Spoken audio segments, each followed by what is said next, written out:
So let's get started. That 3-footer sometimes grabs our attention, right? And the good news about a 3-footer is the stroke is only 4, 5, 6 inches long. The bad news is the stroke's only 4, 5, 6 inches long, and I don't have time to make adjustments. If I'm off path or if I'm stroke's too long or what, I don't have time to make adjustments. So we got to get it right from the beginning. So we're going to tackle 3 things. The first one is setup. My alignment has to be good. My shoulders need to be good. My eyes need to be where they're supposed to be. That's critically important with that short putt because I don't have time to make adjustments as I keep going. The second one is because we're so close, we tend to make a stroke that sometimes gets too long, and then we just decelerate into it. We get a little tense, and ball doesn't roll right. That's a bad sign. So we're going to tackle that deceleration a little bit. And then the final one is, because it's short and because it's final, if I miss this putt, it's a stroke on the card. I tend to get some tension, and I tend to make that stroke and kind of hang on and so now we've got to relax, and we've got a drill that's going to help us make sure that the putter is swinging through and getting the face to finish, kind of rotate a little bit as we've got it. So let's jump into it, get to work, use our 5 minutes wisely. So we've made mention before that because the 3-footer has such a short stroke, it also doesn't give us any time to make any corrections during the stroke. So we've got to get it set up right at the beginning and then just pull the trigger.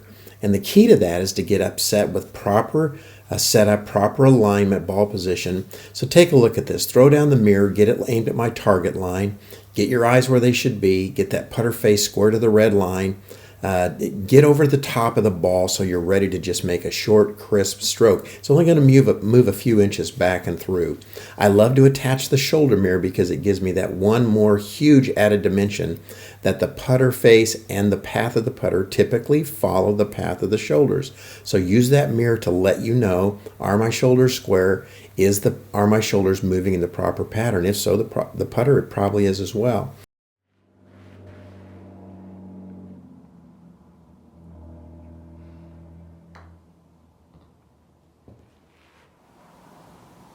A 3-footer is a putt that we have to make, and we know it. Our body knows it. Our hands and arms know it.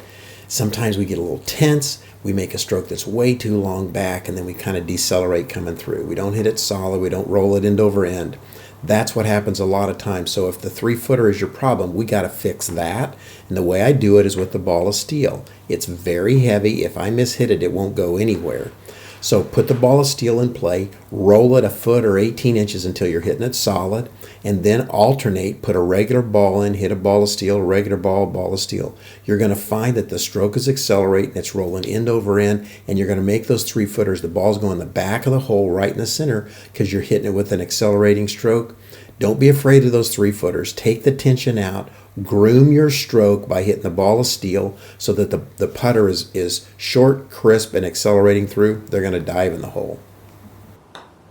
The other major enemy of making those short putts is we get tense and we try to steer it. Instead of making a stroke, we steer it. And you're often going to see a miss to the right-hand side. If you're a right-hand player, miss to the right side because the putter face, we just hang on, leave it open, and fan it.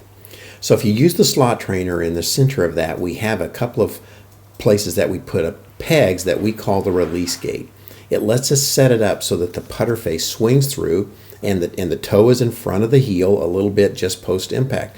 It gives us a reference for that, but make some strokes, get the putter to match that angle. It's toe past the heel, let it match up, and then step back, put a ball in play, make that same stroke, get the feel of what it's like to let that putter face release. You're going to find it rolling better, and when the tension's on, it's going to release fine. You're not going to have that push to the right with that tension stroke, I call it.